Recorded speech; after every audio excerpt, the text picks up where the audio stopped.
Welcome to Spelling Analysis. Today we will be using this phonogram in a new way. What does this say? Y, I, E.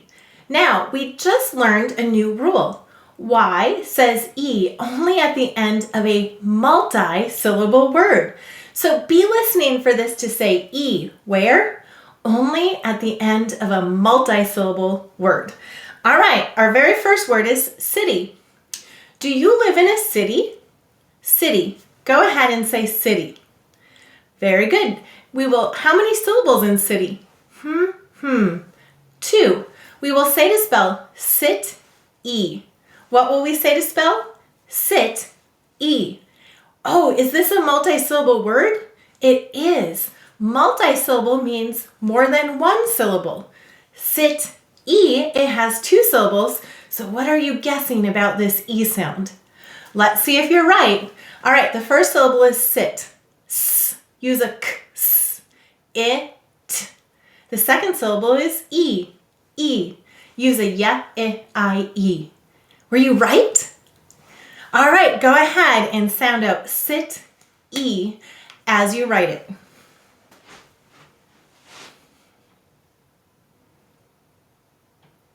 Outstanding. Now help me to write it. The first syllable is sit. S, it.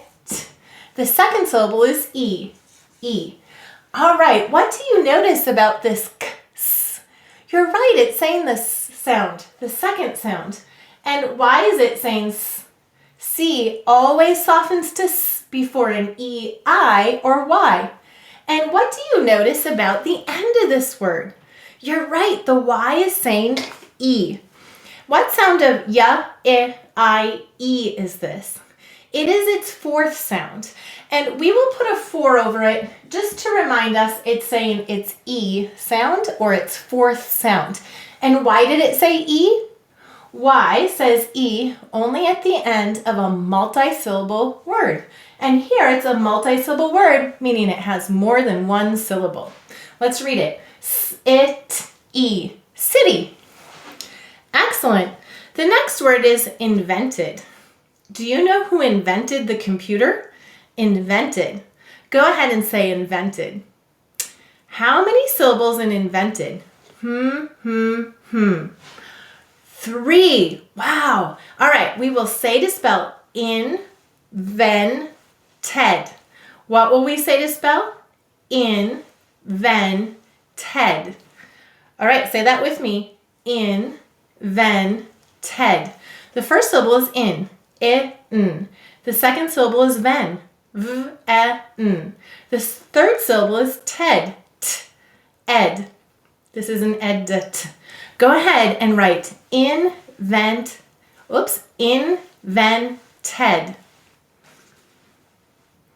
Sound it out. That's how you'll be sure to get every phonogram.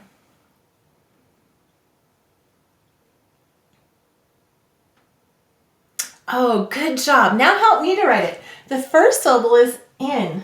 I-n. The second syllable is ven. V-e-n. The third syllable is ted. T-ed. All right. How will we mark it? Well, underline the ed. And what sound of ed-d-t is this?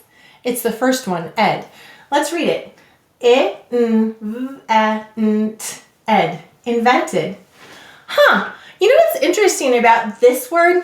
It's 3 syllables, so it's a big word. And sometimes big words can feel intimidating to spell or to read. But look how simple it is. Everything is saying its first sound. Let's read it again. I-n-v-e-n-t-ed. Invented. And that's how you approach big words. You just listen for every sound, or if you're reading them, you sound out each phonogram. The next word is happy. I am so happy for you. Happy. Go ahead and say happy. All right, how many syllables in happy? Good.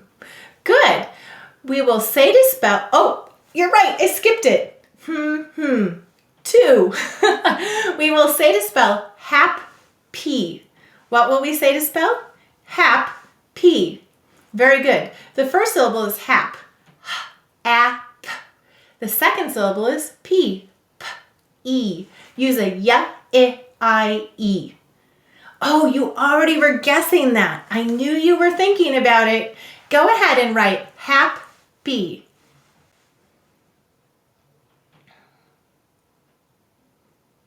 Excellent job sounding it out. Now help me to write it. The first syllable is hap. App. The second syllable is P, P, E. All right, is there anything to mark in the first syllable hap? No? How about in the second syllable P? Yep. Ya, I, E. That's saying E, so we'll put a 4 over it. Notice Y said the long sound E at the end of a multi-syllable word. Let's read it. App, E. Happy. The next word is area. Let's shade in this area of the circle. Area. An area can be a place also. One area of the city got snow. The other areas in the city did not. Area means a place or a specific spot. Let's say area together. Area. All right. So how many syllables in area? 3. That's right. Area. 3. We will say to spell A-re-aw. What will we say to spell? A-re-aw. Very good. The first syllable is A. The second syllable is re. E. The second syllable is aw. There's an a-aw. Go ahead and write A-re-aw.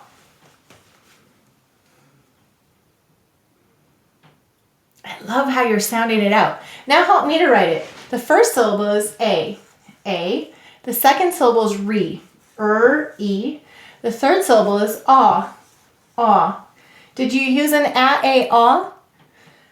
All right, let's mark it together. We'll put a line over the E. Why? A-E-O-U usually say their long sounds at the end of the syllable. And we'll put 2 dots over the A, which said a-aw. Why did it say it's broad sound? That's right. A may say aw at the end of a base word. Oh, you're right. We need to put a line over this. Area. This says A too. And why did A say its long sound? A-E-O-U usually say their long sounds at the end of the syllable. Let's sound it out. A-R-E-aw. Area. All right, so this is a word that maybe you know or maybe is unfamiliar. And you might find this word when you are reading your books on math or when you're learning about math. You might find it in a book about science or geography that you're reading. And if you see a word, you can just try sounding out each phonogram. Try thinking about how many vowels there are and try the sounds.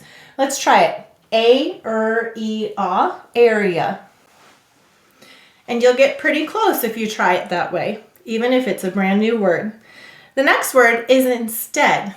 I would like the red one instead of the blue one. Instead. How many syllables in instead? 2. All right, we will say to spell instead. What will we say to spell? Instead.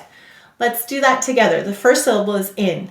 The second syllable is stead. Use an E-A-D. Go ahead and write instead.